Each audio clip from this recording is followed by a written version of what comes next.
ఈ నెల 18వ తారీఖున గౌరవ ఎక్స్సీఎం గారు రెంటపాళ విలేజ్ సత్తెనపల్లి రూరల్ మండల్కి ఈ కొర్లకుంట నాగమల్లేశ్వరరావు గారి విగ్రహావిష్కరణకు రావడం జరుగుతుందని చెప్పి నిన్న సాయంత్రం సుమారు 4 గంటల ప్రాంతంలో సత్తెనపల్లి నియోజకవర్గ వైఎస్ఆర్సీపీ నియోజకవర్గ ఇన్ఛార్జ్ అయినటువంటి గజ్జల సుధీర్ భార్గవరెడ్డి గారు మాకు ఒక రిక్విజిషన్ ఇవ్వడం జరిగింది. ఆ రిక్విజిషన్లో పూర్తి సమాచారం లేకపోవడం వల్ల మాకు కావలసినటువంటి పూర్తి సమాచారం ఇవ్వమని చెప్పి వారికి మళ్ళా మేము కోరడం జరిగింది. దానికి సంబంధించినటువంటి డీటెయిల్స్ ఎందులో ఇవ్వాలనేటువంటి ఫామ్స్ కూడా వారికి ఇవ్వడం జరిగింది.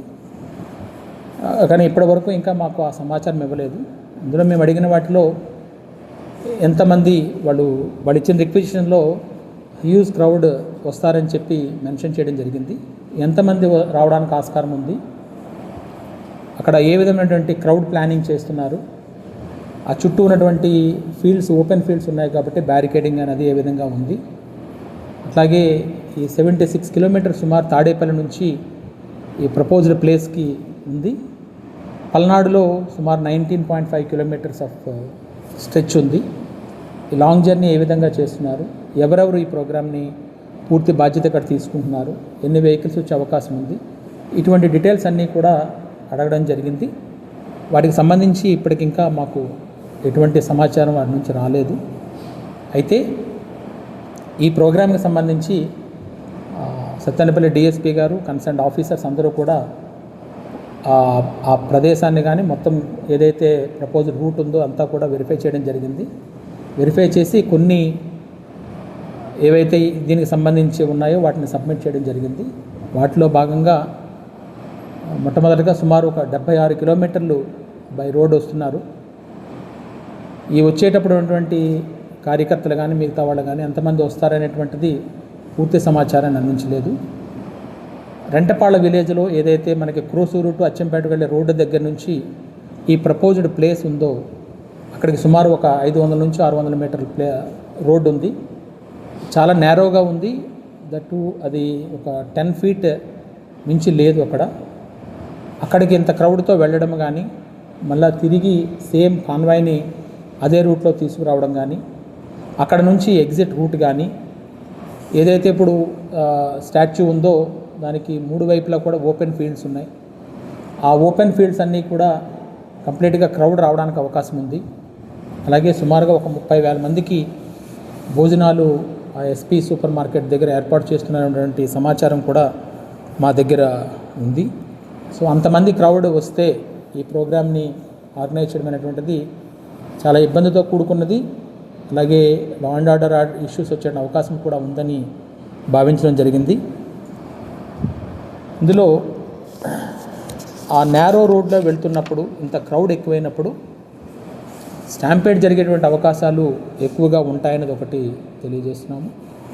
ట్రాఫిక్ కంజెషన్స్ 76 కిలోమీటర్స్ అని వస్తున్నప్పుడు, పర్టికులర్లీ 19.5 కిలోమీటర్స్ పల్నాడు డిస్ట్రిక్ట్లో ఈ స్ట్రెచ్లో వస్తున్నప్పుడు, అలాగే ఎవరైనా అదర్ గ్రూప్స్ వాళ్ళు ఏమైనా సంబంధిత యాజిటేషన్స్ కానీ ఏమైనా చేస్తున్నప్పుడు కానీ వీటన్నిటినీ పరిగణలోకి తీసుకుని, ఇంతకుముందు కూడా దేశవ్యాప్తంగా కూడా కొన్ని స్టాంపేడ్ సిచ్యువేషన్స్ గమనించినప్పుడు పోలీస్ అడ్వైజరీస్ ఏవైతే ఉన్నాయో వాటిని పాటించకపోవడము, వీటన్నిటి పాటించకపోవడంలో జరుగుతున్న నష్టాలు కూడా చూసి ఏం తెలియజేస్తున్నామంటే, మీ తాలూకా ప్రోగ్రామ్కి మేమైతే ఎటువంటి ఆటంకము లేదు, కానీ మేము ఇప్పుడు పేర్కొన్నటువంటి కండిషన్స్ ఏవైతే ఉన్నాయో దీనివల్ల వాళ్ళ రిక్వెస్ట్ని కన్సిడర్ చేయలేకపోతున్నాము. అంటే పోయి 15,000 మందిని పెట్టుకొని రౌడీజం చేస్తారా? అంటే మీ ఉద్దేశం ఏంటి? నేరస్తులు రాజకీయ ముసుగులో చేస్తున్నారు కాబట్టి మాట్లాడితే రాజకీయ నాయకులపైన యాక్షన్ ఎవరి మీద తీసుకోవాలి? రాష్ట్రానికి లా అండ్ ఆర్డర్ ఎవరు క్రియేట్ చేసినా బీ కేర్ఫుల్. హెచ్చరిస్తున్నా, నేనెప్పుడు భయపడలా. తీవ్రవాదులపైన పోరాడినప్పుడు కానీ, ముఠా నాయకులపైన పోరాడినప్పుడు కానీ, కమ్యూనల్ వైలెన్స్ని అణిచివేసినప్పుడు కానీ ఒకటే ధ్యేయం, public safety. Public safety, no compromise. ఈ విషయం గుర్తుపెట్టుకోవాల్సిందిగా ప్రతి ఒక్కరిని హెచ్చరిస్తున్నా, గట్టిగా కూడా చెప్తున్నా, ఎన్నోసార్లు చెప్పా, చేసి చూపిస్తా. మీ పేటీఎం బ్యాచ్ చుట్టుపక్కల ఉన్న 4-5 నియోజకవర్గాల నుంచి కూడా డంప్ చేసుకొని జనాలు మాకున్నారు అని చూపించుకోవడానికి డంప్ చేయించుకొని అక్కడ పోలీసుల మీద రాళ్ళు రువే పరిస్థితి కనిపిస్తూ ఉంది. అక్కడ మా పోలీస్కి ఒక అతనికి కుట్లు కూడా పడిన సందర్భాన్ని కూడా గుర్తు చేయాలి. ఒక మహిళా పోలీసుల మీద అక్కడ రాళ్ళు ఇసిరితే దెబ్బలు తగిలినాయి. అదే పరిస్థితుల్లో మా పోలీసులు కూడా ఒక్క క్షణం వాళ్ళు గనక వాళ్ళకి దెబ్బలు తగిలి అని చెప్పేసి పక్కకి వెళ్ళి ఏ లాఠీ చార్జ్ చేస్తే నీ కార్యకర్తలు ఎంతమందికి మీదకి అది ఇబ్బంది పడేదో ఒకసారి ఆలోచించావా జగన్మోహన్ రెడ్డి? అంటే మేము అదే దాన్ని రెచ్చగొట్టుకోవడానికే నువ్వు ఆ పోలీసుల మీద రాళ్ళు ఇచ్చే పరిస్థితి. అక్కడ శాంతియుతంగా ధర్నా చేస్తున్న మహిళల మీద చెప్పులు ఇసిరి రాళ్ళు ఇసిరి వాళ్ళ మీద నానా బూతులు వాళ్ళని తిట్టిస్తూ ఉంటే అక్కడ రెచ్చగొట్టే పరిస్థితి చేసావు. మొన్న రీసెంట్గా తెనాలిలో ఆడ పెద్ద రౌడీ షీటరు, ఆ రౌడీ షీటర్ని అక్కడ ఉన్న వాళ్ళందరూ కూడా భయపడతారు. అతగాడి చేసిన అరాచకాలని వింటేనే చాలా భయం వేసే పరిస్థితులు. అలాంటి వాళ్ళని పరామర్శించడానికి జగన్మోహన్ రెడ్డి వెళ్ళాడంటేనే ఒక్కసారి, అంటే అక్కడ ఒక గాంజా బ్యాచ్ని పరామర్శించడానికి జగన్మోహన్ రెడ్డి వెళ్ళాడంటేనే జగన్మోహన్ రెడ్డి తాలూకు మానసిక పరిస్థితి గురించి ఆలోచన చేసుకోవాలి.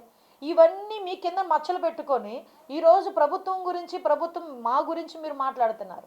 ఈరోజు నేను చాలా ధైర్యంగా చెప్పగలను, క్రైమ్ రేటు తగ్గింది.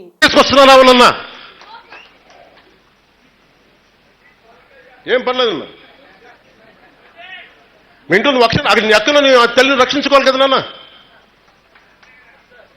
ఎంత నిస్సహాయత.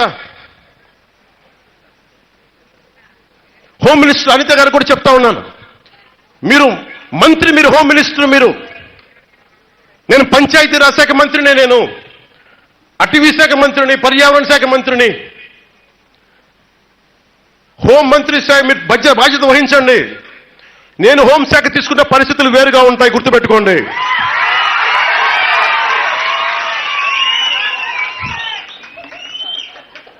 మమ్మల్ని విమర్శించే నాయకులకి అందరికీ నేను చెప్తున్నాను, ఈ రోజున ఇలాగే మీరు తీసుకొస్తా ఉండండి. మీరు నిశ్చలంగా ఉండండి, ఏమి చేయకుండా హోం బాధ్యతలు కూడా తీసుకోవాల్సి వస్తుంది, గుర్తుపెట్టుకోండి. అందరూ బాగుండాలని కోరుకుంటాం, అందరూ బాగుండాలని కోరుకుంటాం, అందరూ బాగుండాలని కోరుకుంటాం.